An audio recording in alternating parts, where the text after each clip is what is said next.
problem right now is like as we are attending the coaching from since morning to like around 2 to 3 the day goes most of the time here only, but I'm facing the problem for time management. Like I'm thinking to give next year, so most till March will be almost our time will be here only, but then how would I manage my time to prepare for coming year?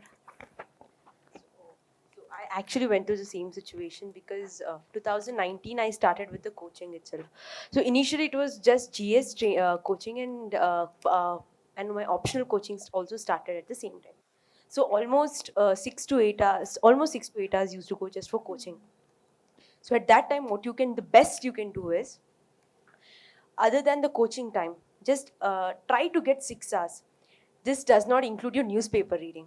Okay, this 6 hours doesn't include your newspaper reading, so it is a little difficult. You would have to sacrifice your sleep, at least an hour or 2 hours of sleep you have to sacrifice, because your attempt is next year and you're finishing your coaching by March. So in that way, try to revise what you have done that day. So that day what they have done, at least finish that. Even though you're not able to do any addition, do not be a little back, because by not doing what they've taught, at least revise that, the standard book and the coaching materials you're getting, just revise that, don't do a little addition, and current affairs continue with that. So try to get the 6 hours, irrespective of the newspaper and the coaching time. You'll be able to do it, but you have to do a little sacrifice with your sleep. But that you can, I think you can compensate the weekends, you can compensate a little. But you have to do it. I face the same problem. This is what I did, and it did help me out. I would like to add regarding time management, and this is a suggestion for everyone. When I talked about the process, enjoying the process, so you should not wake up every day without knowing what you're going to do on that day. I had weekly plans and I had daily plans. So I used to be sure that by the end of this week, if it's a Monday, I was sure that by the end of Saturday, I would complete these chapters from these subjects. I used to know which hour of which day of the week I'm going to study which chapter and how much of it.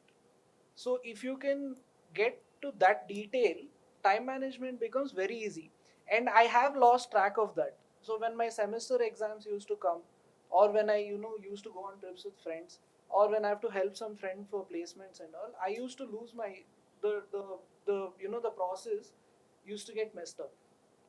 I used to find time management difficulty that time, and that's going to be there. You're not like some machine who's going to do exactly what you're planned.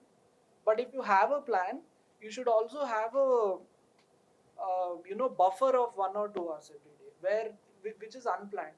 One day you might use those 2 hours to study like extra. One day you might want to go walking or relax. One day you might do something else. But if you have a plan and you execute 60 to 80% of it, you'll get immense confidence. The confidence compounds. It adds every day. And I think that is how you crack it in the first attempt as well. What we don't realize early on is that we need to get to every hour planning. Every hour is a plan. So that is my suggestion for just start weekly. Identify which are the topics you want to cover, which chapters. Like you want to cover post Gandhi to independence, and then you break it down every day and every hour. You'll get used to it, but it'll help a lot.